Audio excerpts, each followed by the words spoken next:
Hey guys, this is Alex. Today we're talking Gen 2 Manual Boosted S550 setups. Okay, you have a Gen 2 Mustang, 15 to 17. You want to go 10s, 9s, or 8s. Well, I think the first two are easily achievable with relatively minor mods. But the last one, 8 seconds, is serious. So let's go over what it takes to run 10 seconds in the quarter mile with an S550 Mustang boosted manual. I think you could do it with the stock trans without a problem, like very easily. The MT82, I think, can actually get you into the 9s pretty easily without much work. Obviously, if the gears hold up and you don't grenade it, it should allow you to get you into the 9s. But let's stick to the 10s. What does it take to make a S550 Mustang run 10s? Actually, it's relatively easy. 10 pounds of boost, and you basically choose your power adder, whether it's a Whipple, E-Force, Kenny Bell, VMP, Odin, Paxton, ESS, Vortec, On3 Turbo, Armageddon Turbo, or Aldo Twin Turbo. Name your power adder. 10 PSI, pump gas, a MU52 at minimum injector, or a GT500 2020 and up injector, a booster pump, a sticky tire. That's all you need. You don't need an axle or a drive shaft because you're going to be slipping the clutch when you launch the car. The fuse is your foot allowing the clutch to slip when you launch the car. A 1.8, a 1.7 60-foot time, about 125 or so mile an hour should get you into the 10s quite easily if you can shift well.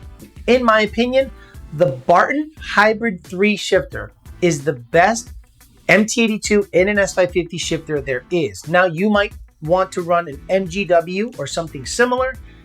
I prefer the Barton Hybrid 3, and I prefer the body mount, not the trans mount. The trans mount causes too much noise, vibration, and harshness. So that's something you can add, but a stock shifter should work fine for you to run 10s. Again, 10 PSI, choose your boost, a sticky tire, at least an MU52 or a 2020 GT500 injector, a good shifter. A stock clutch should get you there, but if I were you, I would upgrade to at least a McLeod RST, not the RXT. If you're gonna live in the 10s for a long time, the RXT is literally made for like farm equipment. It's just not a clutch, in my opinion, to be driven on the street. So let's go 9s. What does it take to run 9s? Well, I have to be careful here. If you want to run 9s safely and consistently, you're going to have to upgrade the driveline first. We talked about the Steeda Stop the Hop kit. You're going to have to get a good drive shaft. You're going to have to get really good axles. You're also, in my opinion, going to have to upgrade the shocks and potentially the struts so you have dampening control. The IRS likes to dance. And if you're running 9s, you're now going to have to launch the car aggressively. No more slipping the clutch. It is now time to flat-foot it and dump the clutch.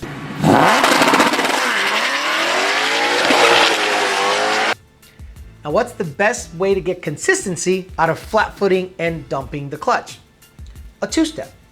You install either an MSD two-step or a N2MB watt box. What they allow you to do is to set a predetermined RPM in the programming. And when you floor it with the clutch down, it'll stay at whatever RPM you programmed it to be at. So let's say you go to the track and you want to launch at 4,000 RPMs. Well, you go to the N2MB programming, set it to 4,000, and when you floor it, it bam, stays at 4,000, making a two-step kind of sound, like bop, bop, bop, bop, bop, bop, bop, but it stays at 4,000. When you dump the clutch, you should have a little wire going to the clutch. It allows you to just go ahead and do whatever you need to do. In terms of launching the car, it'll go all the way up to the regular engine rev limiter. The two-step is disabled.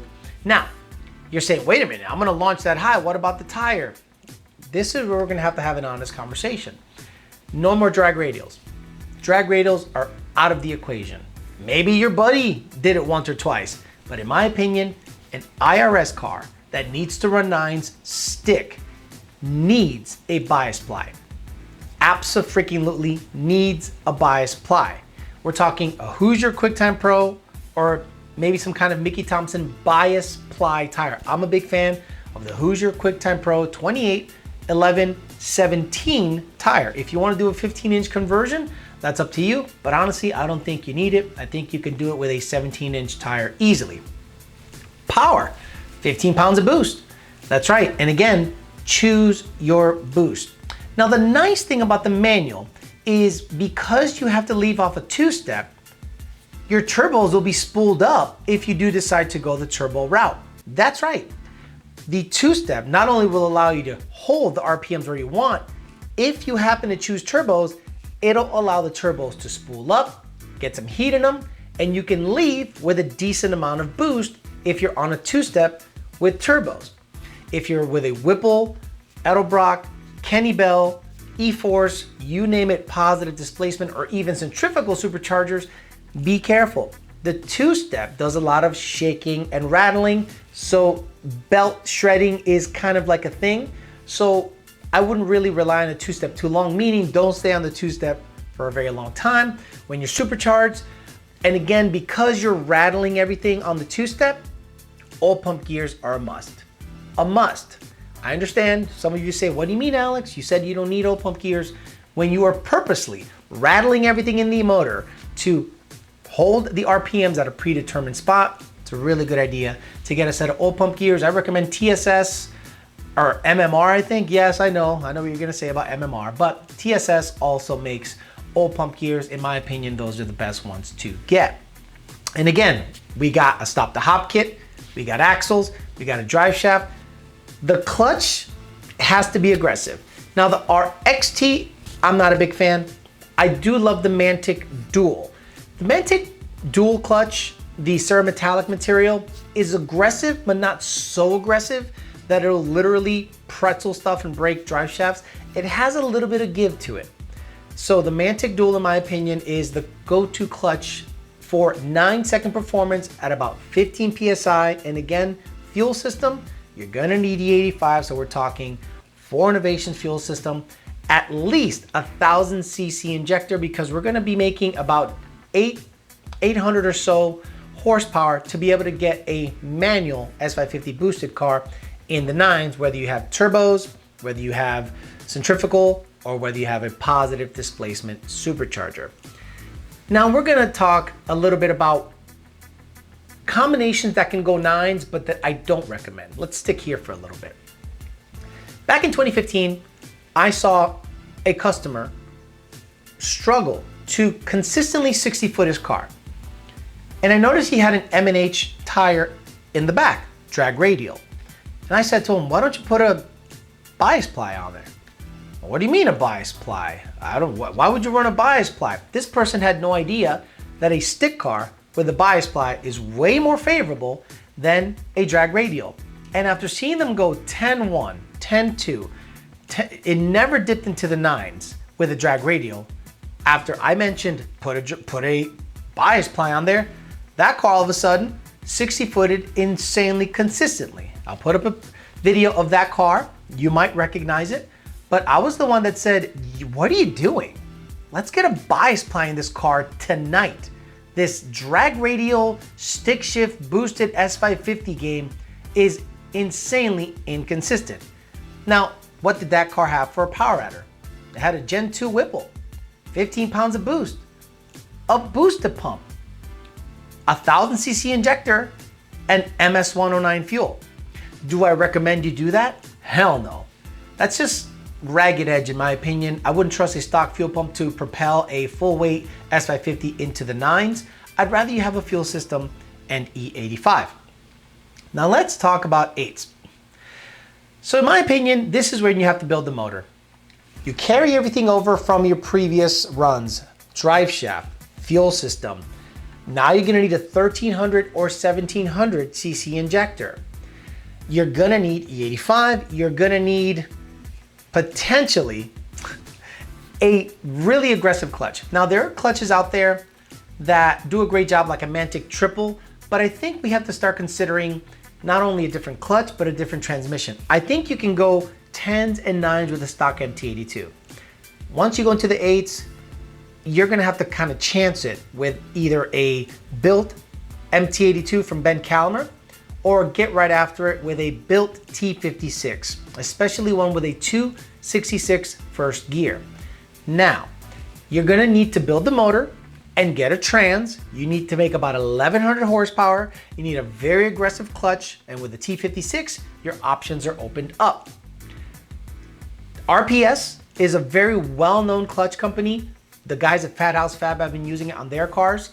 A Mantic triple would probably be a good idea, but I haven't seen many Mantic cars run 8s consistently. As a matter of fact, not a lot of people try to go 8s in an S550 stick shift boosted car because it is very difficult. They quit, put a turbo 400 in it, and they run 8s no problem. But I think if configured properly, you can do it with a stick.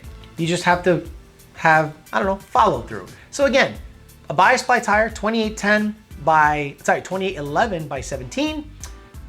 Or if you're willing to slip the clutch or have some kind of fancy traction control system like the Fat House guys do via Motec, you might be able to get away with a drag radial, but I would not chance it. So 8-second combo, in my opinion, 22 or 23 pounds of boost on any application, whether it be turbo, supercharged.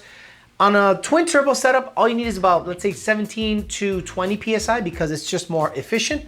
I would go right to an Aldo twin turbo kit if I'm gonna choose turbo. If you're gonna choose supercharger, I would go right to a Whipple 3.0.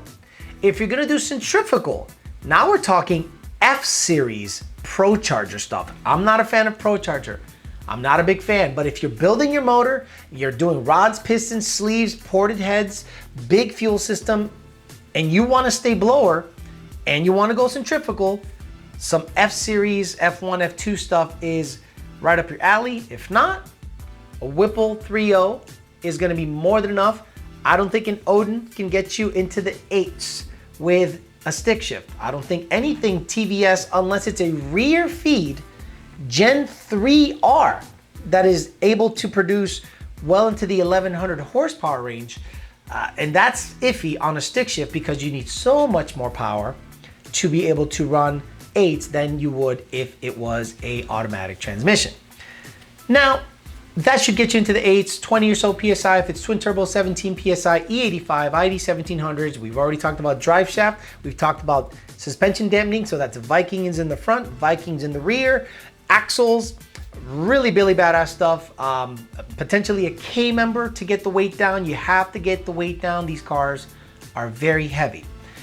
Now let's talk about one thing you guys probably didn't expect to talk about when it comes to Gen 2 Mustang. GT350. That's right, that is also Gen 2 architecture. Now the GT350, in my opinion, is not a drag car. It is a car that makes no torque down low. But if you want to configure that car for drag racing, you're going to need to do a lot of work, namely clutch and transmission. The clutch is not meant to rev high out of the hole and dump. Try to rev a GT350 at 7,000 or 8,000 or 6,000 RPMs and dump the clutch out of track. You will smoke the stock clutch. So one of the first things you have to do if you want to get into the 10s with a GT350 is a clutch immediately. We have had customers run 10s with about 150 shot and a stock clutch. Then they upgraded to a McLeod and they broke the transmission. And then they went to a T56. So you have to now understand that the drag racing game and GT350 doesn't necessarily go hand in hand. But the great thing about the Gen 2 architecture with the GT350 is you can rev it to close to 9,000 RPMs. You can make a lot of power with minimal boost because it's a 5.2 liter. It revs to 8,200 RPMs stock. All it needs is about 8 to 9 PSI to make high 600 or low 700 rear wheel horsepower. The Fat House guys have gone 8s in its stick, of course, twin turbo, fully built, T56, RPS clutch, Motec, traction control, you name it. But it is possible. But I really don't want to make a GT350 fit into a drag racing discussion. but I thought it'd be a good idea to mention it here that it is a great platform for roll racing and road racing and general driving. I would just keep it out of the drag racing realm unless you're looking to spend big boy money to make it run a number. So hopefully this helps you guys understand what it takes to run 10s, 9s, and 8s in a boosted Gen 2 manual S550. Again, pump gas, MU52s, then a sticky tire, and 10 PSI should get you into the 10s, 15 PSI, E85, fuel system, axles, drive shaft, good clutch like a Mantic Dual, and a good tire should get you into the 9s. Built motor, built everything, T56 RPS clutch or a slipper style Black Magic clutch. That is way into the weeds. That should be a dedicated discussion in and of itself. Again, dampening control, K-member, stop the hop kit, bias ply tire, 2-step, especially for running turbo, is absolutely necessary when you run 9s or 8 seconds in a manual Gen 2 boosted S550 Mustang. Hopefully this gives you a bit of an idea what it takes to run the number on these cars. Next up is Gen 3 Mustang. A lot of you guys have been waiting for Gen 3 Mustang stuff, so stay tuned for that. Thanks for listening, guys. Talk to you later.